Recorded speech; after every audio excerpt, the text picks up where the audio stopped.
1,2 juta vaksin Sinovac yang tiba di Indonesia pada 6 Desember lalu membawa harapan baru akan berakhirnya pandemi COVID-19 selama 9 bulan menghantam Indonesia. Di sisi lain, sebagian masyarakat masih mempertanyakan efektivitas dan kehalalan produk vaksin asal negeri tirai bambu tersebut. Alasannya, bukti medis yang belum dianggap sepenuhnya meyakinkan, serta kepastian dan jaminan tidak ada barang haram. Juga, Badan Pengawas Obat dan Makanan BPOM belum mengeluarkan izin edar darurat atau Emergency Use Authorization. Pakar biologi molekuler Ahmad Rusdan Utomo meminta pemerintah dan pemangku kepentingan memberikan bukti secara saintifik kepada publik sehingga menjawab keraguan masyarakat. Terkait dengan keraguan masyarakat atau keraguan ID, sebenarnya kalau kita lihat para nakes itu secara umum petugas kesehatan, dokter, nggak mungkin mereka anti vaksin. Itu sudah jelas gitu ya. Tidak mungkin. Mereka tahu betul vaksin itu adalah salah satu upaya manusia untuk menghentikan pandemi. Tapi ada perbedaan ketika nakes mengatakan tidak dan masyarakat mengatakan tidak. Sama-sama tidak, tapi landasan berpikirnya beda. Kalau nakes, alasan mereka menolak vaksin karena mereka ingin memastikan sebelum vaksin itu diedarkan di masyarakat, itu sudah melalui kaidah sains yang benar. Karena kita sekarang di zaman di mana kedokteran itu basisnya adalah bukti, jadi evidence-based medicine. Sebagai pertahanan lapis akhir, vaksin bukanlah sebuah obat. Namun nantinya akan mampu mengurangi penularan sebagai manfaat dasar pemberian vaksin. Hal lain yang menjadi perbincangan publik adalah munculnya fenomena reaksi penguatan infeksi, sehingga terjadi suatu kejadian imunopatologis yang berat. Namun Guru Besar Fakultas Kedokteran Universitas Padjadjaran Kusnadi Rusmil membantah adanya reaksi yang dikenal sebagai Antibody Dependent Enhancement atau ADE. ADE itu adalah reaksi ya yang terjadi oleh karena ada gangguan dari proses imunologi. Dan ini biasanya terjadi hanya pada pasien-pasien demam berdarah. Karena di demam berdarah itu kan tipenya itu ada 4 virusnya.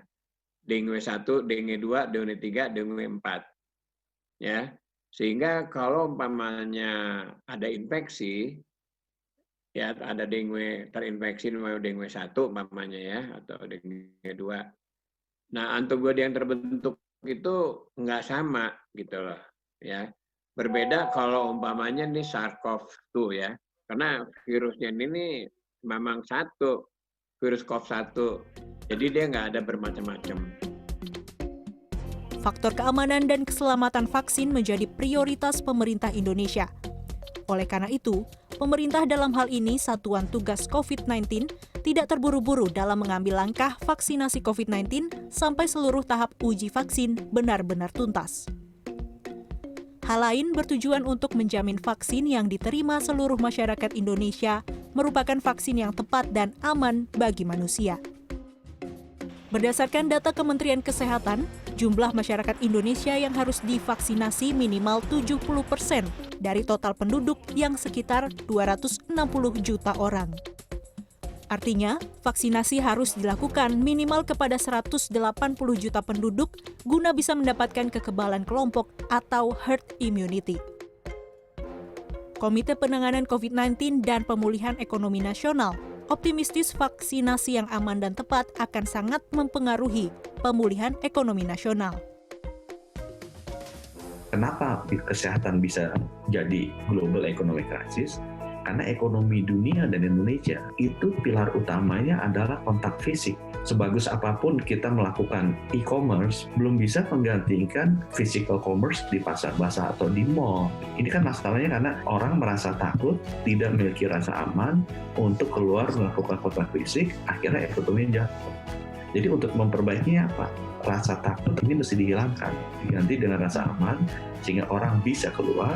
Kalau orang keluar, otomatis nggak usah diapa-apain, ekonomi bagus. Nah, menghilangkan rasa takut ini, 4 itu penting dok, nggak hanya vaksin sebenarnya. Vaksin penting, don't take me wrong, tapi yang tracking, tracing, isolation juga sama pentingnya. Yang namanya memperbaiki layanan rumah sakit, sama pentingnya. Public healthcare systemnya kita juga mungkin harus kita tingkatkan dengan baik. Pemerintah sendiri mengucurkan dana vaksinasi tahun 2020 sebesar 692 triliun. Tahun depan, alokasi dana untuk penanganan pandemi COVID-19 dan pemulihan ekonomi nasional sebesar 300 triliun untuk klaster kesehatan, sosial, UMKM, dan usaha. Tim Liputan, CNN Indonesia.